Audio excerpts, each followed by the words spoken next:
avançamos então agora para a lição da quinta-feira, onde nós iremos considerar aqui granizo, gafanhotos e escuridão. Então, vimos já as 6 primeiras pragas, que divindades eles afetaram do Egito, e vamos ver agora a porção que vai do capítulo 9, versículo 13, até o final do capítulo 10, versículo 29.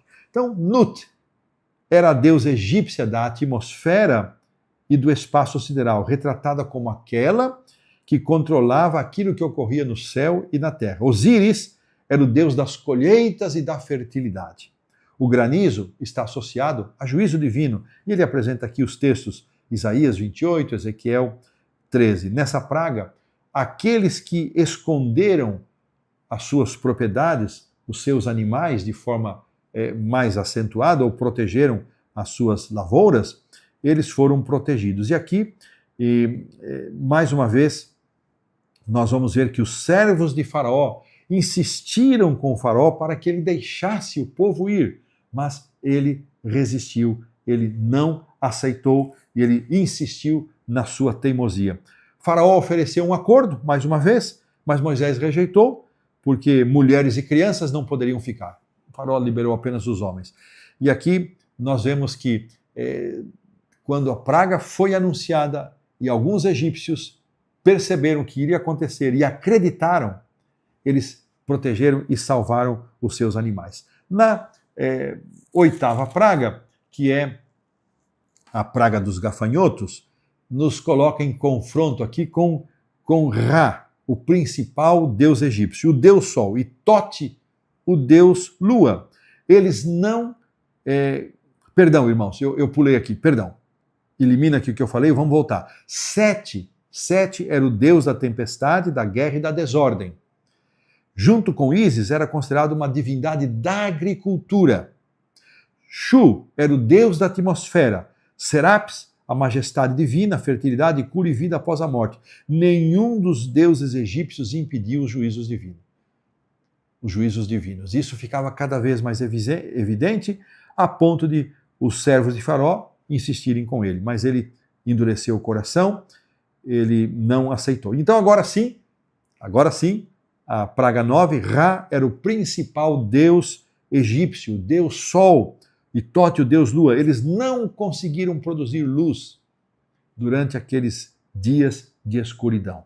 Que coisa tremenda. Essa 9ª praga, ela, por 3 dias, interessante isso, por 3 dias, eles ficaram em escuridão. Independente das calamidades que atingiram a nação, o faraó não considerou ceder, resistiu, e nós não podemos saber exatamente quais foram as suas motivações mais profundas, mas quem sabe apenas o orgulho, a principal nação da terra, tendo que ceder para um povo a quem eles consideravam inferior, escravos, eles não consideraram. Um exemplo marcante do que pode ter acontecido antes da ruína, Provérbios 16, 18, vem a soberba, e o espírito orgulhoso precede a queda. Irmãos, o orgulho é uma desgraça. Ele foi o combustível para a queda de Lúcifer. E o orgulho pode ser também a destruição e a razão da perdição de muitas pessoas. Que Deus nos livre do orgulho. Muitos, por orgulho, não aceitam entregar o coração a Jesus. Muitos, por orgulho, não se arrependem. Muitos, por orgulho, nos relacionamentos, não pedem perdão, não admitem o erro, não reconhecem que erraram. Que Deus nos livre do orgulho, que é a essência do próprio pecado original. Está na essência de todo o pecado, é o orgulho. É você achar-se melhor ou superior que os demais. Então, que Deus nos livre desta desgraça e que fique aqui o exemplo. E antes de avançarmos para a lição da sexta-feira, eu quero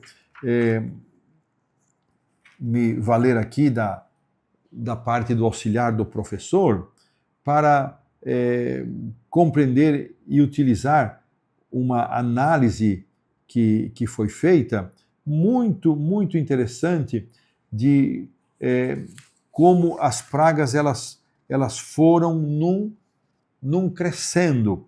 Então, elas foram se intensificando, se tornando mais intensas, e aqui nos é dito que as 3 primeiras pragas, que incluíram inclusive caíram sobre o povo de Israel, elas foram leves, rápidas e não causaram danos maiores e nem mortes.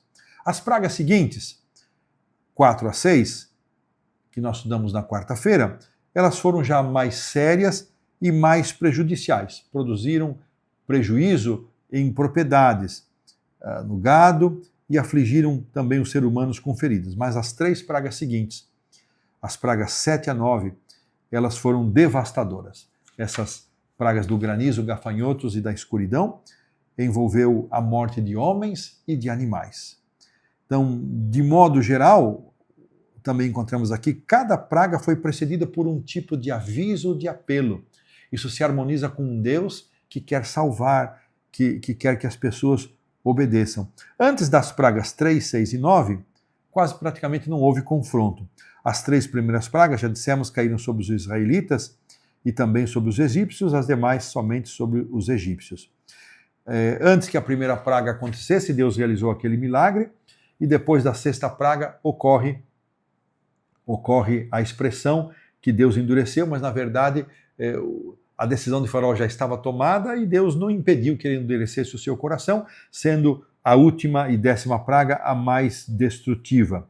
As pragas, elas nos fazem notar que o Senhor convidou especificamente a Faraó 7 vezes para deixar o seu povo ir. 5:1, 7:16, 8:1, 8:20, 9:1, 9:13 e 10:3. E uma vez usou a frase condicional: se você não deixar o meu povo ir, eu enviarei enxames de moscas. Só nessa condição, 8:21. O Faraó consentiu após a 2ª, 4ª, 7ª e 9ª pragas, mas depois voltou atrás e não permitiu. Ele chegou até a solicitar que Moisés orasse por ele para pôr fim às pragas e intercedesse por ele, mas mesmo assim ele não aceitou. Algumas coisas interessantes sobre as pragas, e desta maneira colocamos um ponto final na lição da quinta-feira.